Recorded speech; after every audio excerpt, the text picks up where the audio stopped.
I'm Kelsey Moser, and you're watching Thorin's YouTube channel, where no sandbagging goes unscrutinized.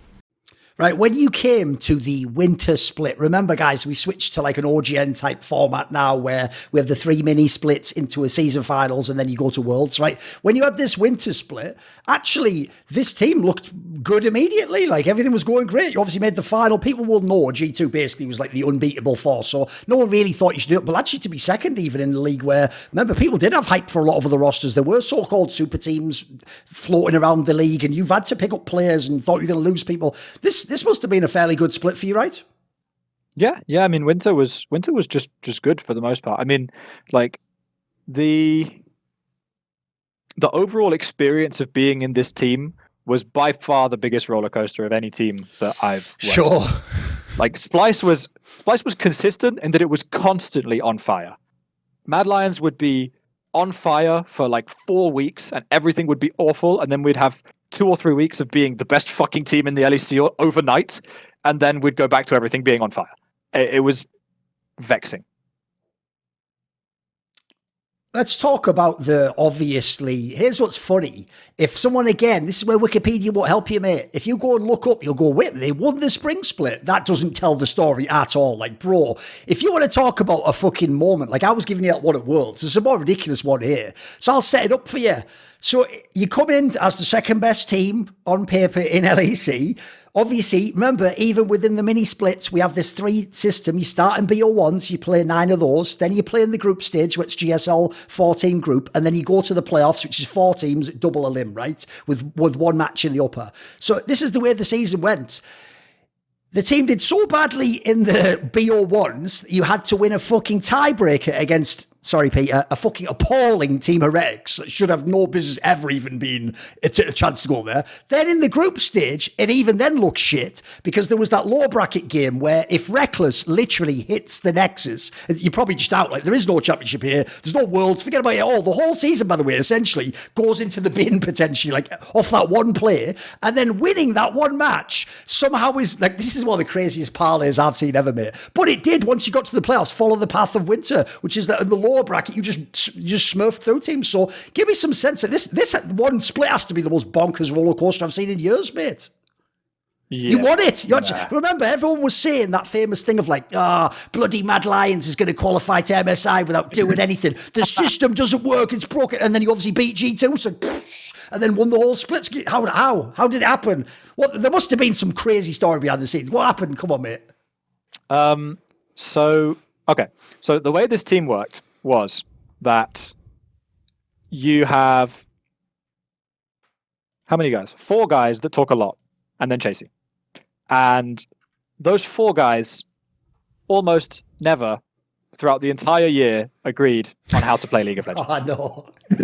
Almost, like, getting those 4 guys. And like Chasey was pretty easy. He was pretty easygoing. He had his own opinions, but like he was very like happy to kind of go with the flow. And generally speaking, he wasn't the guy that people were having arguments with. Let's put it that way. However, the other 4 guys on the team, and especially Elyoya and Hylissang, to be fair, just couldn't agree.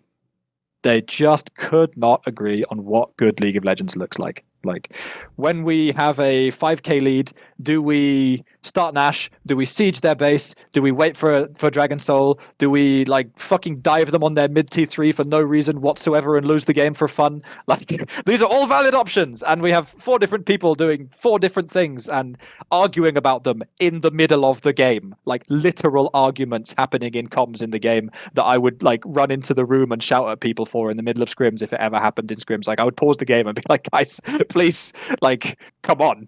But like this stuff was happening on stage, you know, like it was crazy. It was absolutely crazy, the extent to which we just couldn't fucking agree. And it's not that anyone was like a particularly horrible guy or anything like that. I mean, and generally speaking, like, as soon as things started going well, people would have so much fun together. But when things were going badly, it was rough. And it got to the point where the disagreements impacted people's personal relationships, which is obviously a very like dangerous bridge to cross, and sometimes you can't get back. This team somehow managed to like seesaw over the fucking precipice like multiple times and come back. And for what we found was honestly, like I said earlier about how one of the things that we've done well is to constantly kind of be updating our knowledge as a staff and bringing new like ideas and things like that. And what we found was that if we found another team that we knew that all of our players liked and respected, to just kind of learn from and emulate and pick up their set piece plays, and like just then we could all agree on it, because everyone's like, oh, Right. fucking Bin and Shun and Yagao are doing it, so it's good enough for me. I like Shun. How about you? Yeah, I like On. Great, cool. Let's do that. Or like T1 or whatever. So we over the course of this year did literally like 6 of these different like deep dive presentations into this is the way that DK or Genji or T1 or BLG plays the game. Like this is or JDG. This is how it's done, and we kind of just saw what would stick, and the things that would stick would bring us together, in the sense that like now everyone knows, okay, we're just doing what T1 did in those like 10 examples that we saw earlier, and we just drill that.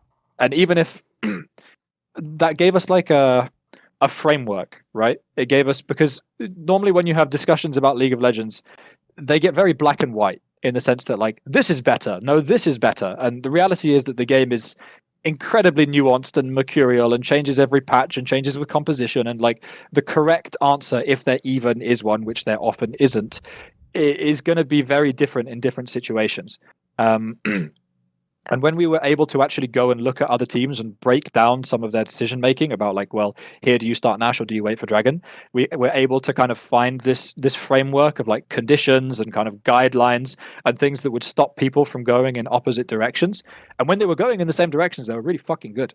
Like our team, when it was firing on all cylinders, and when like Elyor and Hylissang were doing the same thing, and Niski was involved, and Chasey like knew what the hell was happening, because when people are arguing in comms and you're a Korean import that doesn't speak English that easy, like what do I you can do? imagine. Yeah. Like what do you do? How do you fucking play the game when you don't even understand like that much of it, and they're like bickering, and it's awful, So when all of that was happening, and he understood what was being asked of him, and he understood what his teammates wanted of him, what his coaching staff wanted of him, when everyone understood their role in the play and all they had to do was go and execute, we were a really good team. Right. Another example of the roller coaster that is this year's Mad Lions is obviously MSI, because if you remember, game 1 against T1 looked like you were going to win the game. It's like, holy shit, they're actually going to beat T1. Hylissang's back. He's on Pike. This is the shit. Niski. Oh, this is awesome. And then obviously, before the game even ended, again, you could just close the laptop down. Don't watch the rest of the series. If you watch MSI, just watch part of game 1 and then just close the laptop down. Don't bother watching the rest of the series. There's nothing to watch. Like, it was a bummer. Everyone knows, by the end of MSI, the joke is people were not only doing accountability for LEC format, but it was like they essentially wanted you all fucking cast into the abyss, never to be allowed to play League of Legends again. This is wild, the train ride of this one. So give me some thoughts on MSI. Yeah, I've never been so maligned as I was this year, in terms of man, these guys fucking suck. Yes. How dare they win a championship? Which is why we ended up doing a fucking apology video for winning a championship. It's good though. That was funny. Fair play. That was fun. So, God, what even happened at MSI? Okay, so I think there's a broader topic about why European teams or why Western teams suck at internationals and things like that, right? Okay. One of the reasons is that Asian teams are better than us, right? Sure. That's a pretty straightforward reason. I think that there's a big issue in terms of adapting what is successful from a lifestyle perspective in Europe for the LEC for when we get to Worlds or when we get to an international tournament. My perspective is that a lot of your successes in life come down to your habits and your routines. The aim is that you have all of these tiny little things that make you 0.1% better, and they compound over time and they add up and they become this big positive snowball that rolls you down the hill to success. And it just feels natural because you've done all of these small things, right? There's a there's a quote from Aristotle that we have pinned up on the wall in the Mad Lions office, which is that excellence is not an act, but a habit, something like that. It's what you repeatedly do. You are what you repeatedly do, I think is the end of the quote. And what we found and have found over the few years that we've gotten to international tournaments is that a lot of the routines and habits that you set up for yourself in your perfect little training environment in Berlin in your office when you control everything just completely go out the fucking window when you get to an international event. And the cultural separation between what is normal for practice is much more similar to what Asian teams do for practice, because like when you import Korean players, I don't know if people know this, but when you import Korean players, they get to Europe and we're there like, okay, we're talking about meditation, we're talking about exercise, we're talking about sleep, we're talking about this, and they're like, we're talking about diet, you know, we're talking about not eating gluten on game days and this type of stuff. And the Korean guys get here and they're like, what the fuck? Like, what are you talking about? What do you mean? I just sleep 5 hours and I play solo queue, and yes. then I come play to the 6 game. hours like, of solo queue after the scrims. Exactly. Like that's how it works, no? Yes. And the reality is that when you get to the international events and when you get into this hotel where you have no control over anything and it's just 5 fucking dudes sitting in a sweaty ass room playing solo queue, that's much more similar to the Asian model Sure. of how you compete at tournaments. So we found a lot of the times that a lot of the good habits that we've really spent a lot of time building up over the course of the year just go completely out of the window, because it's also the expectation that you scrim in the way that the Asian teams scrim. You know, the Asian teams will be there like, hey man, let's book morning block and evening block tonight. Yes. And they're like, yeah, let's play 12 games today. You're like, what? Coming from like 5 or 6 in Europe, you know? And that's just the way that works for them. And the way that has been successful for us is not quite the polar opposite of that, but it's a pretty different philosophy in terms of like, especially the Mad Lions one, which has very much been in my philosophy, which is very much holistic, take care of yourself, don't burn out, do all the extra stuff that no one else is willing to do, like the meditation and the sports and the cold exposure and whatever other kind of stuff that is going to get you this edge. And then you get to Worlds and no one gives a shit about it, and people start doubting the kind of the system, right? So you lose a lot of your edge in that regard. So that's one thing that's been a big problem for us. The second thing, I think, this comes back to kind of general championship winning mindset qualities, right? There's one of them that I think is super, super important. I suppose 2, but they're pretty closely linked, are optimism and confidence. And I think the one thing that I have observed when you get to international events is that players who previously believed not just that they could be the best, but that they are the best, no longer have that conviction. They no longer have that strength of belief that gets them through till the end of the day. And I have found that the general mental resilience of the team has struggled and suffered enormously when we've reached Worlds. Because the reality when you go to Worlds is that it's like, hey, let's get battered for 10 games in a row. Yeah, if people don't know, half of it's like the scrims. It's just losing too many scrims to those Asian teams just tanks everyone's confidence before you even play the official, right? Exactly. And you need to be able to have the mental resilience and the focus and the optimism and the confidence and to be able to fall back on all your good habits to get you through that, to be able to learn. And if you can get through that, then you will learn. But usually it breaks teams before they start learning. Yes.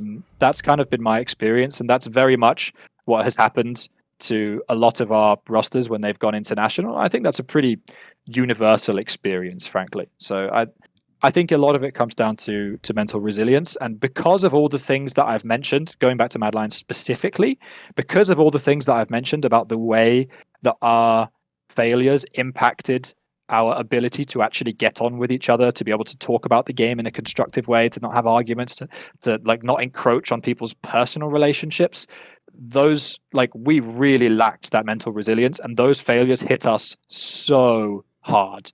You know, we were no longer really a team when some of those really hard moments came. And that's exactly what you saw when, you know, we lost one game against T1 and it was like, well, this team is done. You know, this team is just like out of it. By the way, along these lines, I'll ask sort of the counterpoint question to when I asked about like being successful and doing all the things you do and people having this perception that you work magic on the rosters is, even though there was the 2021 year that shows the success can be there, the perception now, the albatross around your neck is you're in national failure. I don't know if they're going to use choker, but they're going to say Mac himself must have this issue. Like he obviously can't adapt to the international game or blah, blah, blah, whatever. What do you think about that? What is your thoughts on that? Do you take any of that responsibility yourself? Is it unfair? Where do you sit on that? Do you need more chances? What's your take? So I think from a pragmatic perspective and realistically as the head coach, like everything that happened at Mad Lions is on me. Like it's not my fault per se, but it's my responsibility, right? That's the way that I look at it. And that's just because that's a useful way to look at life. Sure. Because otherwise you end up being a fucking victim. And I'm not about that. So in order to actually be able to learn from things, I think it just makes sense that you take responsibility for your actions and you just try and look for the things that you can control. And there are always things that you can control in any situation, no matter how unfair and unpredictable and uncontrollable it seems. So is there an extent to which it's on me and that I am kind of the common denominator? I mean, I'm the only coach, apart from Cass, who was with me both times, that has ever been knocked out of play-ins twice. So, I mean, perhaps there's no smoke without fire, right? I can't categorically deny that. What do I think in terms of the way that I see internationals going forward? I think that now I've had enough experience to know exactly what to expect at internationals. And I think that, I mean, obviously I wasn't at Worlds this year, right?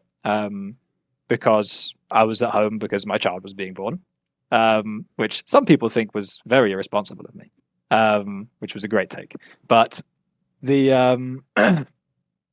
I think a lot of the learnings that we've had, I think that those will actually enable us to go into future international tournaments and perform better. And I think you kind of saw this with like the early G2 roster, right? Like people forget this about G2, that those guys got completely fucking embarrassed internationally for like, what was it, 3 years before they actually found success. And that's just a process that you kind of have to go through because you have to see all of these things for yourself. And it's taken me this long, like what I said earlier about, you know, all of the like the mental qualities and the resilience and the habits and the environment international tournaments. It's taken me a long time to figure all of that stuff out.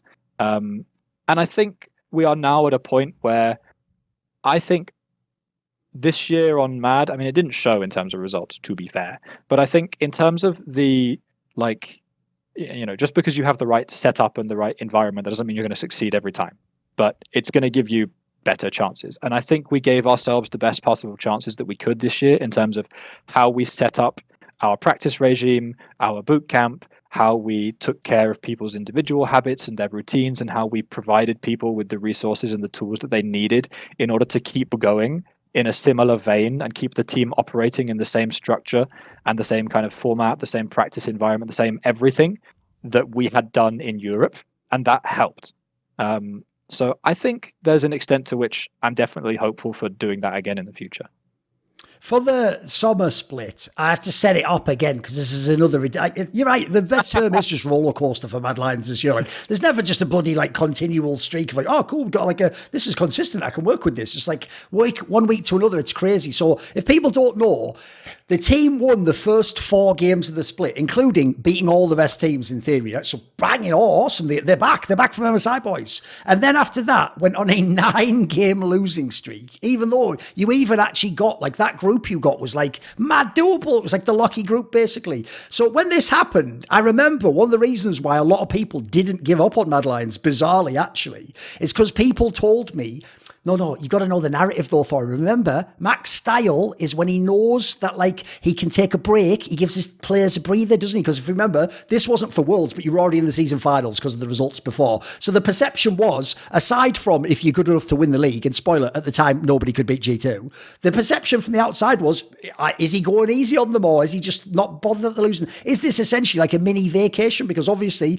one of the things you alluded to it, one of the things you've kind of been famous vocally about is the idea that actually you don't like the sort of like Chinese grind set mentality. You want to have time you can carve out in the split. I'll even say if people don't know, to be fair, even the G2 super teams have done this where they sort of like would sometimes not boot camp before a split and then they'll power up during the split and then they just figure out how you, like basically you go psycho towards the end and then you get into playoffs and you do it all there. So was there any of that to this particular period here, Mac? Were you in any way taking your foot off the pedal?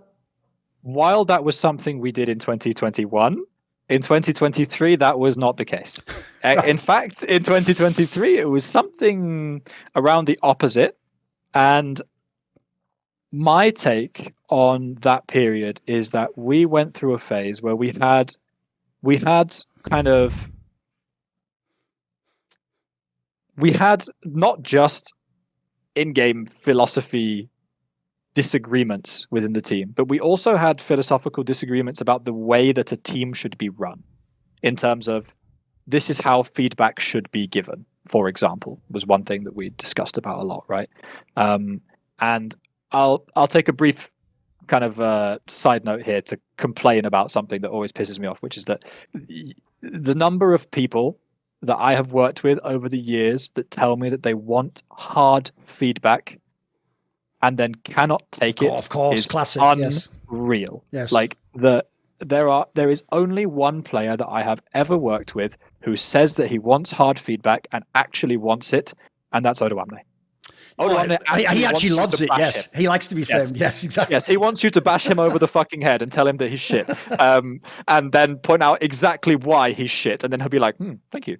Armor is another one that can, but it's not like it's his preference. But like, if you flame the crap out of Armor, he'll be like, "Oh, okay, cool." Like he doesn't care, but it's not like he tells you that he wants it. There are lots of other players who will tell you that they want hard feedback. The reality is that not many people actually want hard feedback in terms of direct, you fucked this up. And there was a lot of disagreement in the team this year about the way the team was being coached in terms of, well, we want more hard feedback. Let's leave it at that. And so Summer Split was the split of hard feedback, and it went to shit. It really went to shit.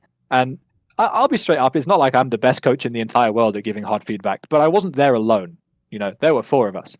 And like, for example, Pad and Zeph are really, really good at giving hard feedback. So, and for the most part, I was letting them doing it. So we had loads and loads and loads of conversations about one thing that we talked about a lot was improving our scrim quality, for example. And my approach historically has always been, I don't care if you make mistakes. What I care about is your response to making the mistake. Right. So if you die, I want you to be the first guy that's telling me that the enemy guy has no sums and we're going to come and flash on his fucking face in 1 minute's time and we're going to get back into this game and that's how we're going to do it. Like, I want you to be the guy that responds like that. What I don't want is people getting frustrated and sighing into the mic and complaining and whatever when mistakes get made, or getting pissed off with their teammates and then shutting down and not talking, blah, blah, blah, blah, blah, blah, blah, blah. And that's why I've historically, basically, that's always been the messaging that I've given to the players in terms of the way feedback is given in terms of what you choose to focus on, right? When you review a game with a team, you have 15, maybe 20 minutes to actually review things. And you have, you might have like 20 things written down that you want to review. And you have a choice, A, which ones you prioritize in terms of which you invest your time into, because you can't do them all. And B, how those are framed, right? In terms of, are we talking about missing opportunities? Are we talking about eliminating mistakes? And during summer, our big focus was on eliminating mistakes. And my personal view is that that's not a good way to coach. And it's my personal view is that that's not a good way, especially to coach for me, because it actually means that I end up focusing on all the mistakes that we're making and I end up missing out seeing all of the opportunities that we have. So that's my personal take on why Summer Split went to shit is because the overall tone of the team was so much more negative because we were focusing on eliminating mistakes. And when the coaching staff does that, then the players will follow their example and focus on all the mistakes that their teammates are making. And that's very much what happened in summer. By the way, along these lines, sort of on there, is Mac too soft on the players? Because you're just such a player advocate when you do the interviews.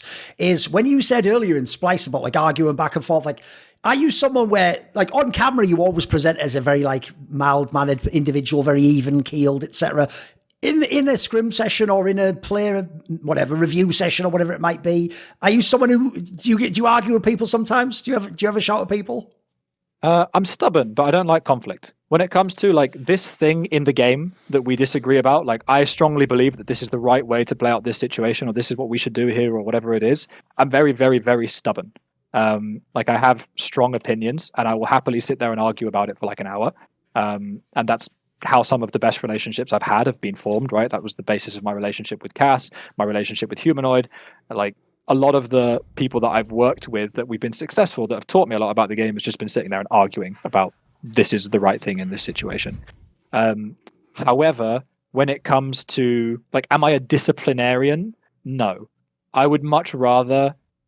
I don't like shouting at people. I don't really like conflict. I don't really think it works, to be honest, most of the time. I mean, obviously there are like a million sports coaches that shout at people, and there's obviously like room for that in esports as well. Like there is room for having high standards and being very strict. And I do believe that there are certain standards within the team that are, immutable and that must apply to everyone and that must be upheld. And if they're not upheld, there must be consequences, right? Like that's kind of just a fundamental, because otherwise you end up with a very like uneven, weird team culture that doesn't really work.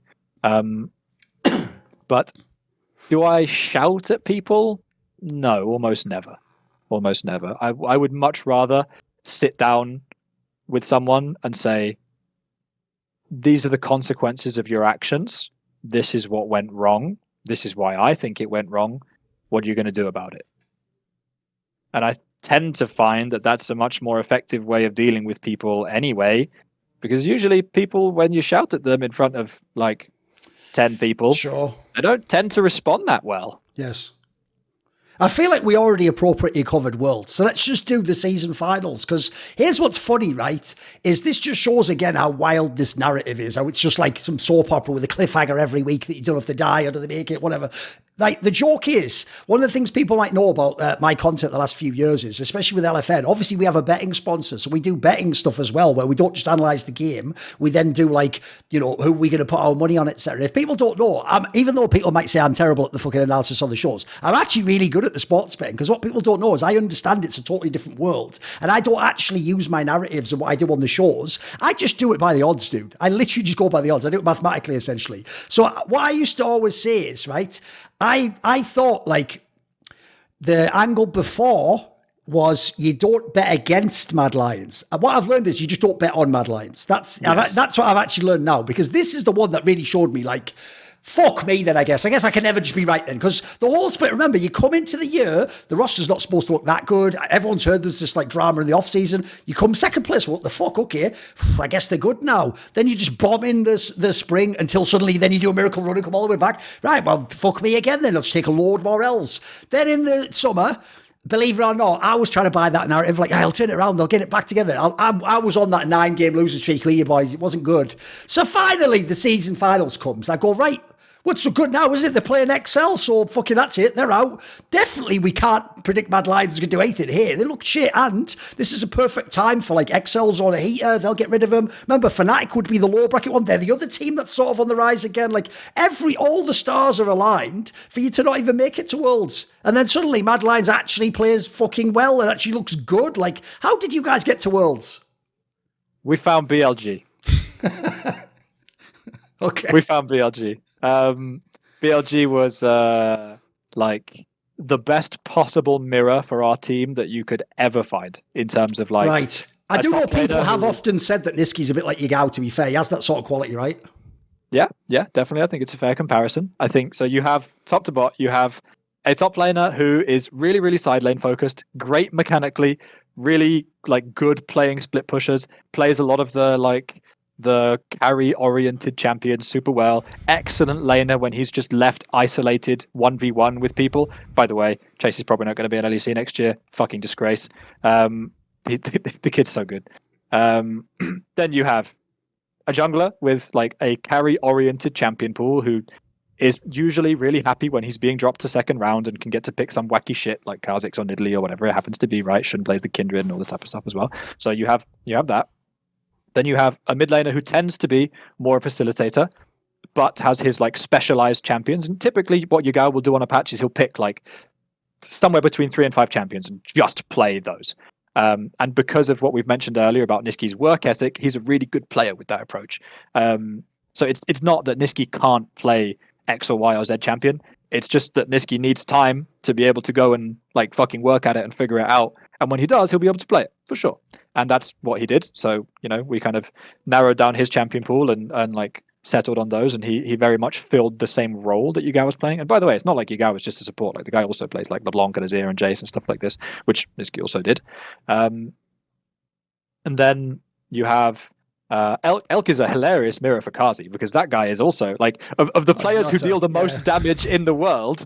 Elk is up there.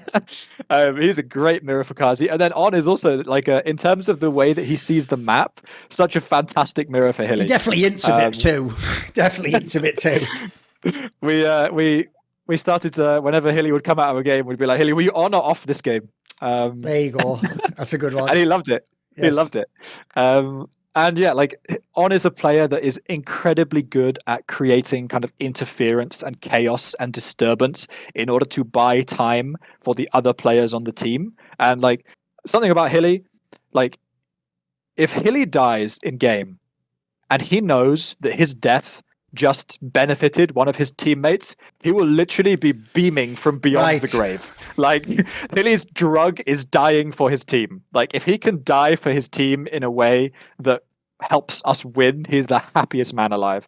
At the end of our reverse sweep against BDS, he hadn't realized that he had 0 deaths in game 5. Okay. And he was genuinely upset that he didn't run into the fountain at the end of the game. Because it's also the least KDA player of all time in that sense. It's true, isn't it? Yeah. Yeah, literally.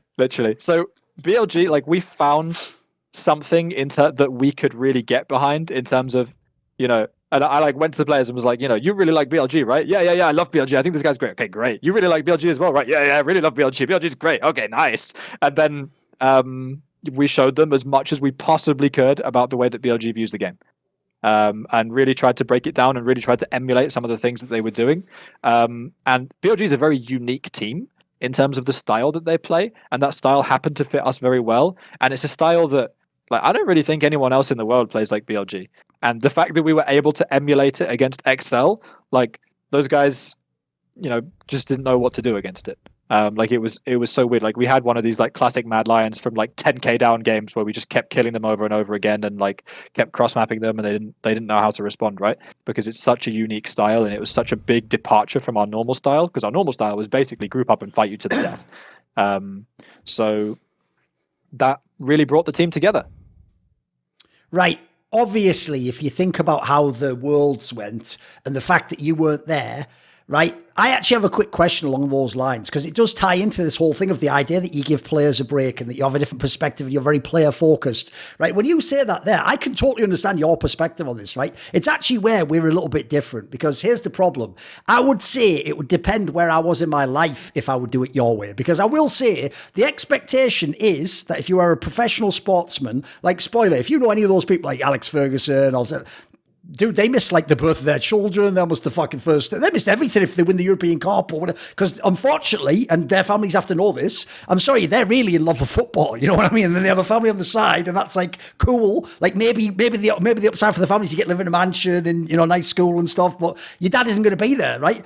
Making this decision's pretty bold. Similarly, as when you've come forwards and said that thing, like I said earlier. By the way, you could have privately behind the scenes given people a break and sometimes given players agency. But if you say it publicly and then you feel it nationally, people are going to go, well, that's why. You're just too soft. And then this. This is what I despise about Western League of Legends. It is so sort of like, it has multiple personality disorder. So they'll simultaneously all year long tell you, like, I just want to develop talent and give rookies a chance. And also, guys, like mental health, it's really important. And let's understand each other and let's not blame each other. And then the second World's ends and you do badly, they go like, why don't you play 15 hours like China? We're never going to win like this, and get all the superstars in. And you know what? Everyone who failed, fire them from the team. The coach knows nothing. And people just go, the same people just flip on a dime and they go crazy the opposite. So I feel like actually, I mean, I'm sure you must have known it was coming. When you made that decision, look, for you, it was obviously the priority. You've prioritized your family in this case. Is it hard to deal with, essentially, people sort of, I mean, they almost made it sound like you're a traitor, right? Sort of. I just found it kind of laughable, to be honest. Like, I don't know, man. I think it's just stupid to criticize someone for making that decision. I wouldn't criticize someone either way, whichever they decided to do. What I will say is that like the date. So we discussed so many different iterations of me potentially being in Korea for like most of the boot camp and some of the boot camp, blah blah blah, and like the logistics of it in terms of if something went wrong, the time that it would take me to get home was just like, this doesn't work, guys. Like it's like we were looking at like, okay, if something went wrong right now, and I had like, and by the way, my wife was in like the 9th month, like the due date was November the 5th, right? So this is like touch and go, the baby can be born at any moment type territory. It's not like she's 5 months in.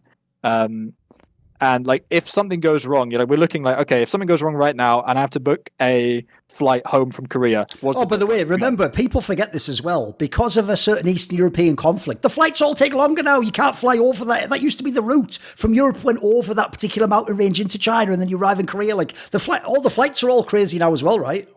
Yeah. So we looked at it, and for tomorrow, for Korea to get me home, it was like 48 hours and like 3,000 euros or something. Exactly. It was like, I'm not sure if that's quick enough, guys.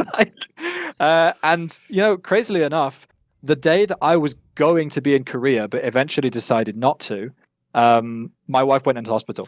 There you go. So and it was serious, like potentially life-threateningly serious. Oh right, okay. So the decision to stay was for sure. I mean, I'm sure one. now it's easy to think. Because you think of what if, right? The what if on either end of that was terrible, right? Yeah. And honestly, I'm not sure that I would have actually had the kind of strength of conviction to make that decision if it hadn't been for everyone around me at Mad Lions, including my boss Adam, telling me, dude, be at home for the birth of your fucking child. Like, don't go to Worlds. And I almost kind of kept trying to like find a way to be like, oh, can I be there for 5 days? Can I be there for 10 days? Can we make it work if I go this day? And everyone around me just was like, dude, stop. Like, stop. One thing I do have to ask you, and I'll make it open-ended, is obviously a Bozo who's already reading the top line or the score is going to go, well, obviously Mac isn't at Mad Lions. They fired him because he was shit at Worlds and he stayed home or whatever. Why is Mac not in Mad Lions? So, I'm not in Mad Lions anymore because of what was a business decision, frankly. To my knowledge, there's never been any communication that this was anything remotely related to performance or dissatisfaction. And up until quite recently, my understanding and my, from on both ends, from the club and from me, and my hope was to spend my entire life coaching at Mad Lions and eventually retire there. My entire esports career, if I had spent my whole career at one org, I would have been really happy with that. That was something that was actually quite important to me. That's something that I valued. So it's certainly an odd situation, and there are things that will become clear as to why that was a beneficial business decision to make, or may never become fully clear to the public over time. But it was a business decision, and I think if you look at it from the perspective of the CEO of a publicly traded company, it was the correct business decision, even though the timing for me was awful. Like, the timing for me was terrible. Like, I was negotiating contracts during the off season from the fucking hospital. That was a really rough period, and it's been a lot.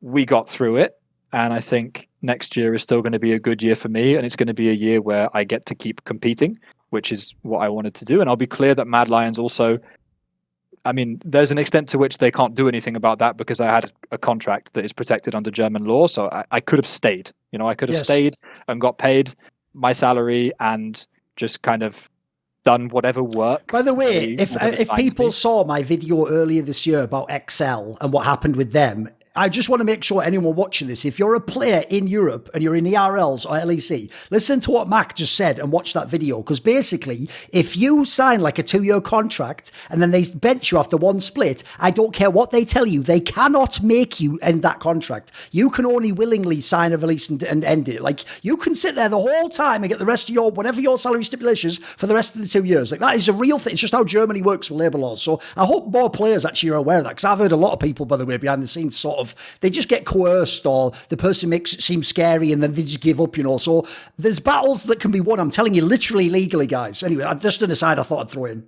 Yeah. I mean, Germany is very, very employee friendly when it comes to the labor law, and German contracts are incredibly protective of the employee. It's very hard to fire people, basically, right? Yeah, unless you prove that someone has been repeatedly negligent in spite of multiple written warnings from the company, you basically can't fire them. And esports contracts have a set duration on them, which is not even like normal for employment contracts. Actually, normally it's just impossible to fire anyone in Germany ever, because normal employment contracts don't have a like set duration. But anyway, there are things that can be done by the employer. You know, the employer can say, "Oh, well, you need to do X and Y and Z really fucking shitty, annoying work and blah blah blah blah blah to kind of make your life jump through difficult." hoops. Yep. Yeah, they can fill your life up with busy work that's just shit. I'll be clear that Mad Lions didn't told me that I was welcome to stay if, you know, the timing was just not workable for me in terms of whatever that may look like, in terms of like the situation with my family or financial situation, whatever it was. They were like, you know, you can stay and we'll find something for you to do that doesn't suck. But I wanted to carry on competing. So I leave Mad Lions with no bridges burnt as far as I'm aware, and just looking forward to carry on competing. I'll ask this very carefully, because obviously this is like a classic, like could blow up in your face, but obviously relative to rosters and expectations and all this jazz, right? I get the sense from you are someone who could be here in 5 years. If League of Legends is here in 20 years, maybe you could be a lifer, maybe your whole career is your coaching and you go through all different experiences. There'll be more trophies in the future for Mac. I hope so. I mean, I've made Worlds the last 5 years in a row, I think, right? I don't plan on stopping now. That's for sure. Is it something that's instantaneous? I think no. I think to be really blunt, the structure and the system and the culture and the community that we had built up at Mad Lions over the last few years is something that was many years in the making. I mean, I've spoken before about how Till and I were basically there 50-50 since 2018 when he was still a fucking camera guy, and we like built this whole thing up. And during COVID, when like the Canadian side of the business couldn't get over and visit us, or like I was like limited, you know, like we built like the whole infrastructure, the whole system, everything. And I think that for a lot of the people who are currently leaving Mad Lions, and that is everyone, which is really sad, it's going to take a long time for many of those people, if they ever do, to find something that was as good as what Mad Lions has built and has now unbuilt. And make no mistake, it has been unbuilt completely and utterly. It will be a new team and a new organization in every sense except the kind of label on the tin, you know? So that will take time to build up wherever it is, right? And it's not like there were teams planning on me becoming available this off season, right? The arrangements that I mean, most of the deals were done, let's be real. Yeah, I mean, realistically, by the time I was able to explore options, a lot of things were already in place for a lot of teams, whether that was roster or coaching staff or infrastructure, whatever it happens to be, things that I would like to have input on. A lot of those things are already settled. And, you know, there are obviously a lot of current restrictions in terms of like budget availability. Like, you know, I'm not going to walk into a new team and suddenly have an enormous staff, right? Like we did on Mad Lions. And that was our big strength at Mad Lions. And that's been one of my big strengths as a person, is managing large numbers of people and getting the best out of the staff and setting a high standard and that type of thing. And that's not something that you build overnight, right? But will I continue to build a championship winning culture and organization wherever I go? Yeah. Right. I will actually, assuming they're not ridiculous, assuming like we keep them within reasonable bounds, and when we do the announcements and all that jazz, and obviously I would save this part anyway, I'll release this after people already will know where you are going to play. If people don't know, I said that in the Wonder one, but on that one, it actually doesn't matter. Like that deal was definitely going to happen. And when I reviewed the thing, it didn't mention anything about the team. We didn't even mention the players, by the way. But in your case, one question I do have to ask, it's an obvious what the end is, right? Let's imagine when this interview comes out, you're in Team Vitality, right? That would be crazy, right? If you were to play for that team, coach them, you would have your bot lane again. You would have Kazi and Hylissang, right? So, thoughts? Reuniting with them? I think that earlier I said that one of the most meaningful things about making Worlds in 2020 was getting Peter to Worlds. One of the most meaningful things of my entire year this year is the fact that I got to see Hylissang lift another trophy. I adore Hilly and I adore Kazi. They're both wonderful, wonderful people, and they're both amazing players. And I think, as you said earlier, there's a legitimate consideration for Kazi to be an MVP candidate this year. And I think there's a strong consideration for them to be considered a top bot lane. And we haven't mentioned Hilly that much specifically, but I think if you look back at the 80 carries that Hilly has played with, which one of them, unless you go all the way back to Unicorns of Love, was not considered like the best or top 2 in the league? Yeah, true. That's what Hilly does. I think he has so much value as a player, and I love working with both of them. And in theory, if I were to be working with Pad, who has been our strategic coach this year, as well as Vitality, that would also be amazing. So in that situation, then we would obviously have we would have maintained a certain degree of the culture and the community, in the sense that whenever you want to rebuild a roster, you want to rebuild with returning players who get it. They get what you're trying to create, and those guys get it, and they live it, and they've been wonderful this year, and I can't wait to spend more time with them. At the end of this interview, do you have a final message? Is there someone you want to thank or say hello to?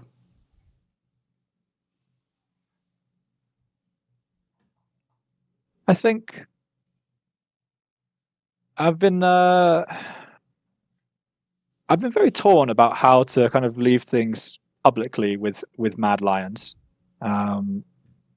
because I'm in equal measures incredibly sad to be leaving Mad.